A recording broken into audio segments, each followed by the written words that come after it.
Hey guys, Sundance again, continuing our series on the Wondernines, the double column 9 millimeters. I don't consider every single double stack 9 millimeter made to qualify as one of the Wondernines. As I talked about in the other video, actually it's still in editing so you haven't seen it yet, but the Wondernine series talks about those 9 millimeter pistols that really kind of established the double column 9 millimeter as the service pistol, the Browning high powers, the Berettas, etc. So adding to that series is, can you guess? If we talk about Swiss design, and they're famous of course for making Swiss watches, their attention to detail, design is flawless. Match that with German engineering and production, and what you get is the joint effort of SIG, Sauer, particularly in this instance the model 226. This is a again, you've heard me comment I think before, I'm a 1911 guy. I like the utility of the striker fired pistols, and yet once again here I am applauding a double action pistol, and once again we're dealing with a pistol that has a decocker. We'll go over some of this in tabletop more in detail, but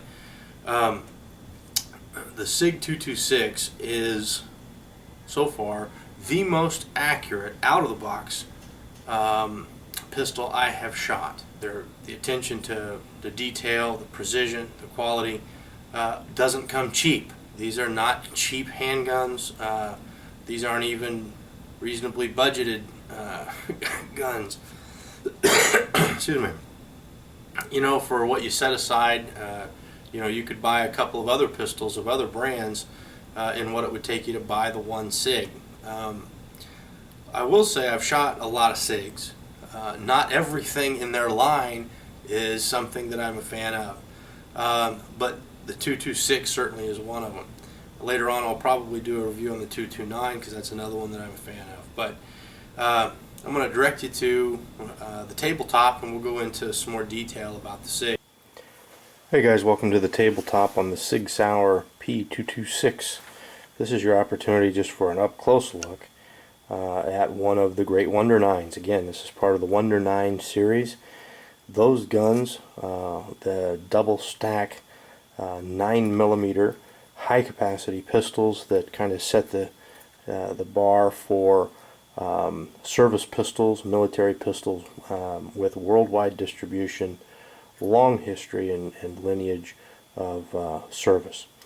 And from the SIG lineup, I've chosen the SIG 226 as the representative pistol for the SIG Wondernine. So in our review, you've seen the Beretta, the high power, the SIG. There's some others coming that I think warrant that classic designation of Wondernine. The SIG 226, as we talked about during the commentary, is a wonderfully accurate pistol out of the box. Almost all the SIGs are. So if you want something where you're getting absolute top quality for the dollar you're spending, now it's going to be a lot of dollars, but if you want top quality for the dollar you're spending, in my opinion, you can't do a whole lot better than a SIG. That being said, the HKs and some others are some great pistols out there, but dollar for dollar, I still think the SIG is as good as any pistol that you're going to find in terms of what you get for the dollar spent, especially if you're willing and patient enough to look around for used versions, gently used versions of SIG pistols. If you can find a gently used pistol, as I have here, you're going to find a great value for your dollar. This one happens to be the light rail version. This is the US version with the light rail on it. But except for that, if that were the traditional dust cover here without the light rail, you'd be looking at the 226 that established itself as the double column 9 millimeter service pistol and the flagship pistol for SIG. This is a double action pistol. Traditional double action, meaning the first trigger pull is going to be long and heavy. Although for a SIG, by comparison, it's not that heavy. It is long, and it's kind of spongy, frankly. But it's light enough that you can really get a decent picture out of, or a sight picture out of it during trigger pull.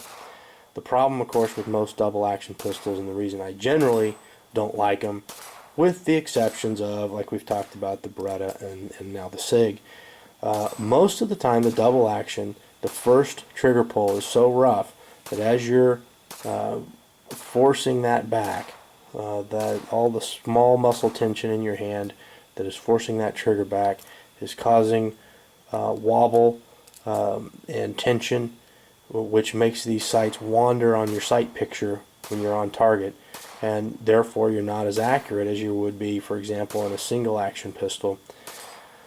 That's for another video on my single action versus double action, but my point being that in the SIG, that traditional double action long heavy pull is not as bad, which then draws you into a short, basically single action mode at that point. So this is a traditional double action pistol. The arrangement of the slide release and safe, well, there's no safety, I'll get into that in just a second. The control mechanisms in the SIGs are actually slightly off from most other guns.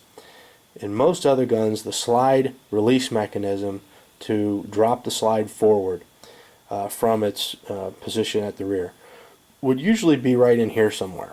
Okay, on almost every other pistol you're going to find, it's going to be right in here somewhere, usually above the trigger area. This takedown lever on a lot of pistols is a little further forward. The slide release would be here, and usually some sort of safety or decocker would either be here at the frame area or up on the slide. SIG is entirely different, and it takes some people some getting used to for this, but the rearmost lever is your slide release. The one in front of it is not a safety. There is no safety. It is a decocker.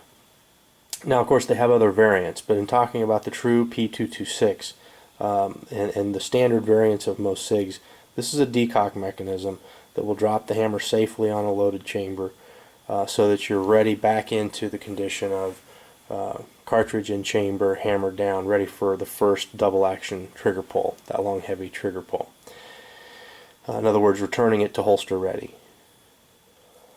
This design, if you know, when I first got into shooting the SIGs and this pistol in particular, this always struck me as odd, backwards from my traditional battery of arms for other pistols.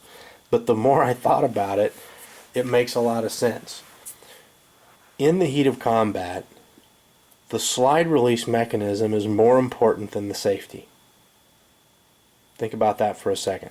When you're shooting in combat, you're reloading, you're putting the new magazine in, you need to drop that slide as quickly as possible to be back in the fight. That mechanism is the most important of all of the mechanisms on the pistol. A safety, if you think about it, is not necessary unless the fighting has stopped. So from SIG standpoint, the proximity of the mechanisms were reversed. The slide release mechanism to make the magazine changes and dropping the slide back down to chamber that first round to be back in the fight was the most important aspect of the mechanisms. And therefore it was placed first and prominently at the top of the grip, where your thumb can readily activate this without having to reach, without having to stretch, and without even really having to think. Your thumb is going to hit that lever. They don't need a safety if they have a decock, was their theory, because the gun doesn't need to be put in a mode in which the hammer is back, such as a single action, and then locked in that position in a safe manner. The theory is you drop the hammer back down safely, it's now resting safely in a holster position where the gun can be stored or drawn and fired in the traditional double action long trigger pull. There was no need for a safety from that design standpoint. And I love this design. The more I shoot it and the more I think about that, it makes a lot of sense. Now when you get out on the range, you will find that the loads, although you do get used to the battery of arms of other pistols, but it's amazing how quickly you get to understanding the reloads here on why this is configured the way it is. I think it's a great design. There's a little bit of footage of some shooting mixed in here with this video, not a lot, because I didn't have a cameraman with me that particular weekend that I was out doing some shooting with the SIG. You know, traditionally, if I show you a pistol, I've got at least 500, sometimes 1,000 rounds through the pistol. I prefer at least 500. I'll tell you right now, I only have 300 rounds through this pistol. But they've been 300 flawless rounds. So, SIGs are known for their quality, their accuracy, and they're fantastic pistols. The P226 defining the Wondernine for SIG. I was also testing the SIG 226. The SIG 226 is awesome. I've had it for a while. It's the only SIG I own. It's the only one I've ever owned. You guys have probably heard me comment that I like the striker-fired platforms, but I'm a 1911 fan. That leaves me kind of bewildered why I love this gun so much.